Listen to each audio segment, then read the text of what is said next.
हे बघा इथे छान अशी कढी केलेली आहे, भात आहे, चपाती, सॅलड आहे आणि छान अशी इथे बघू शकता तुम्ही ही टाकळ्याची भाजी आहे। नमस्कार मंडळी, मी प्रमिला तेला, प्रमिला's वर्ल्ड या माझ्या यूट्यूब चॅनलवरती मी तुमच्या सर्वांचे खूप खूप मनापासून स्वागत करत आहे। ही पाहू ओळखलीच असेल, ही आहे टाकळा भाजी। ही बघा ही भाजी आहे ना, पावसाळ्यामध्येच आपल्याला फक्त मिळते, ही आपोआप उगवून येते, ही पेरली जात नाही। त्यामुळे कसं पावसाळ्यामध्ये ही भाजी आहे ना आवर्जून खावी, कंबर दुखत नाही, सांधे दुखत नाही, कमरेवरती त्या रामबाण उपाय आहे। आणि बघा कशी छान कोवळी आहे बघा। आपण दरवर्षी या पावसाळी रानभाज्या घेऊन येत असतो आणि रेसिपी पण करत असतो। चला तर मग आता सर्वात पहिले आपण ना ही भाजी साफ करून घेऊया। आज सकाळी मी वॉकला जाऊन आल्यानंतर नाश्त्याला उपमा बनवला आणि त्यानंतर बघा मी तिकडूनच ना ही टाकळ्याची भाजी आणलेली आहे। तर मी म्हटलं चला आता वेळ आहे तर आपण टाकळ्याची भाजी पण साफ करून ठेवूया। आज सकाळपासून आपण काय काय कामं केली आहेत, नाश्त्याला काय बनवलं, जेवणामध्ये काय आहे, हे सर्व मी तुमच्याबरोबर शेअर करणार आहे। तर सकाळी वॉकला गेलेले त्यावेळेला बघा तिथे भाजीवाली होती, तर तिच्याकडून ना ही टाकळ्याची मी भाजी आणलेली आहे। ही पावसाळी भाजी आहे, म्हणजे कसं पावसाळ्यामध्येच आपल्याला सुरुवातीला मिळते, जून जुलैच्या महिन्यामध्येच ही भाजी मिळते आणि ही उगवून येते ना, म्हणजे ही काय पेरावी लागत नाही, त्यामुळे भरपूर प्रमाणात त्याच्यामध्ये ना औषधी गुणधर्म आहेत या भाजीमध्ये। मला जर मिळत असेल तर आवर्जून तुम्ही ही भाजी खा, वर्षातनं एकदा आपल्याला मिळते तर आपण घेऊन यायचं आणि खायचं। तर म्हटलं चला आता वेळ आहे तर म्हटलं आपण भाजी तोडून घेऊया। तर आता मी सर्वात पहिले ना ही भाजी तोडून घेते। तुम्हाला ना मी विद्याची फुलं दाखवते, म्हणजे विद्याच्या झाडांची फुलं, तिची आवडती फुलं आहेत बाबा।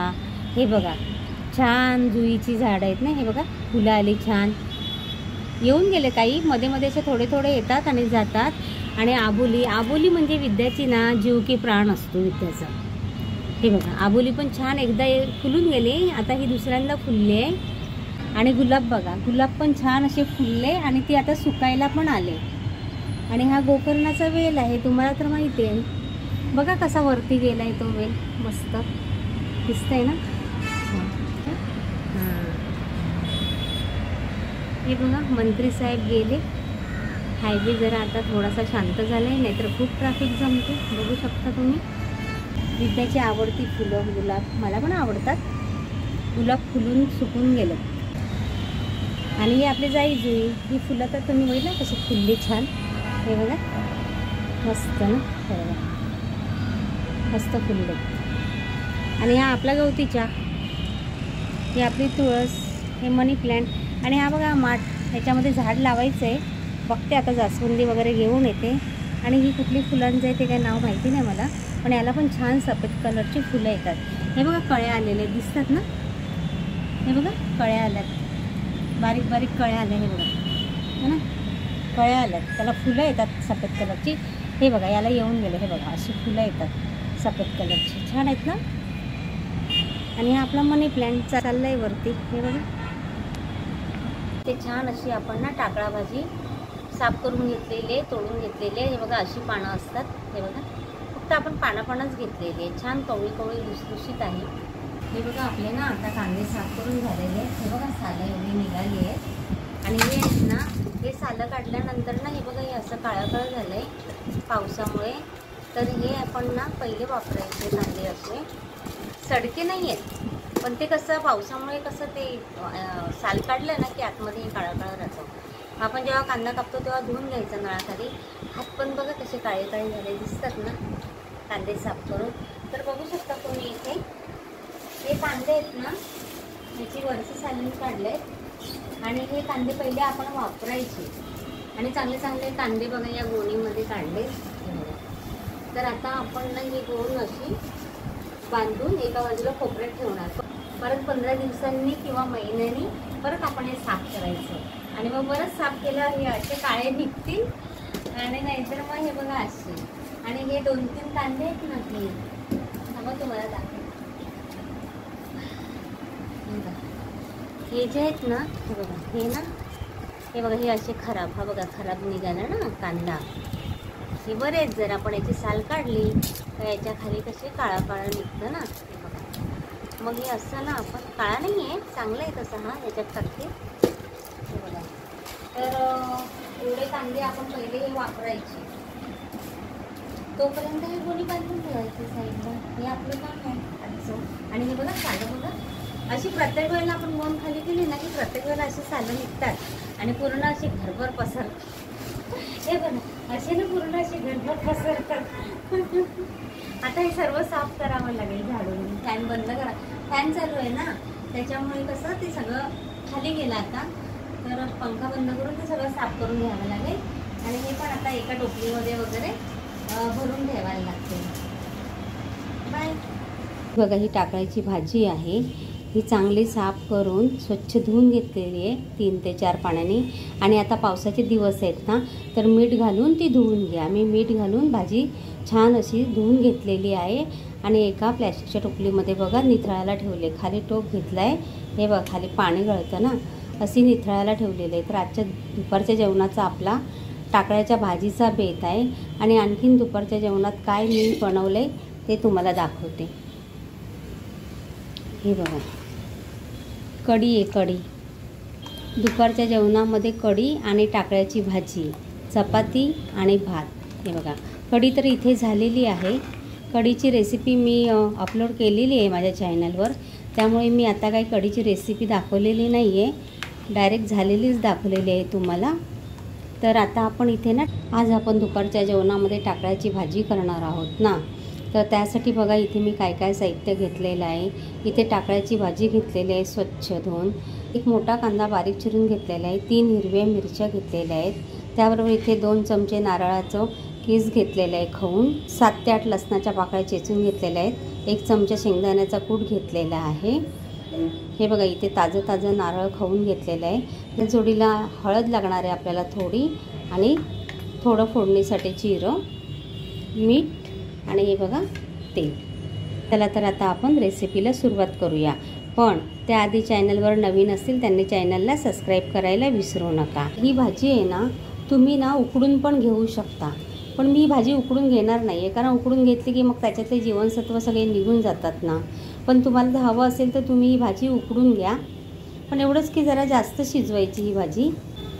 चला तर मग आता आपण रेसिपीला सुरुवात करूया. बघा इथे छान अशी आपली कढई तापलेली आहे आणि त्यामध्ये आपण ना चवीनुसार तेल घेऊया.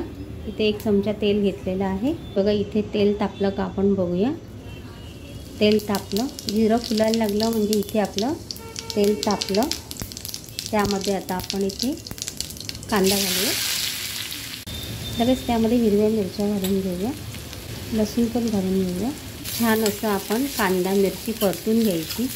तुम्ही टाकळ्याच्या भाजीमध्ये ना चण्याची डाळ, तुरीची डाळ पण घालू शकता, पण करायच्या आधी ना 2 ते 3 तास ना पाण्यात भिजत ठेवायचं, म्हणजे मग डाळ मऊ पडली का ती शिजायला लवकर शिजते.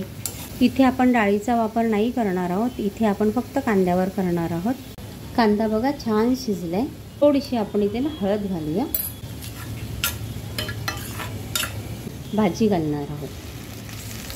भाजी तुम्ही आधी उकडून पण घेऊ शकता, कारण ती आधी उकडली ना तर ती मऊ पडते.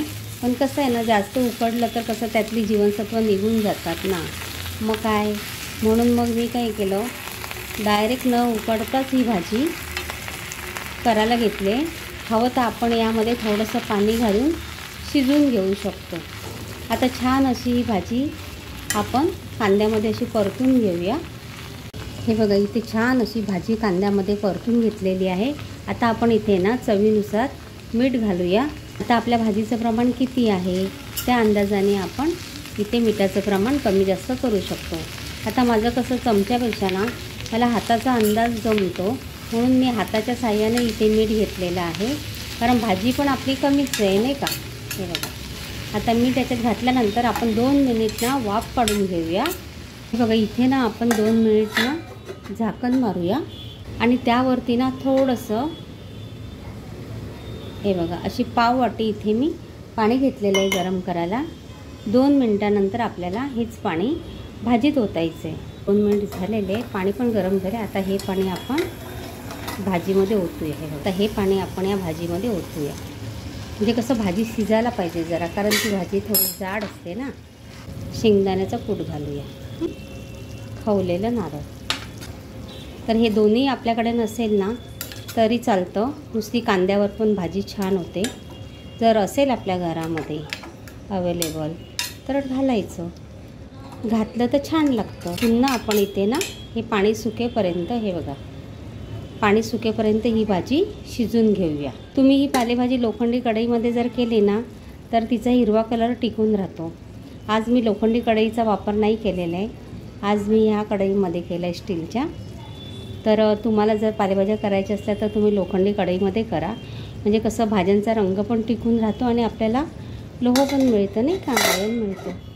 झाकण ठेवलं आहे आणि आता आपण 2 मिनिट पुन्हा शिजून घेऊया. इथे आपली भाजी झाली का बघूया आपण. बघा पाणी सुकलं आहे सगळं, आपली भाजी इथे तयार झालेली आहे. आता आपण गॅस बंद करूया, एका प्लेटमध्ये काढून घेऊया. हे बघा, वाव किती छान भाजी आपली शिजली आहे. हे बघा, हीच भाजी तुम्ही लोखंडी कढईमध्ये जर केली ना तर हिरवीगार दिसणार आहे.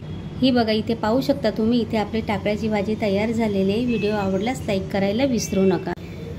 हे बघा, बघू शकता तुम्ही आपल्या आजच्या जेवणामध्ये काय काय आहे. इथे चपाती आहे, भात आहे. टाकळ्याच्या भाजीची रेसिपी मी बनवली आहे, ती आपण बघू शकता. आणि व्हिडिओ पूर्ण बघा, स्किप करू नका. धन्यवाद.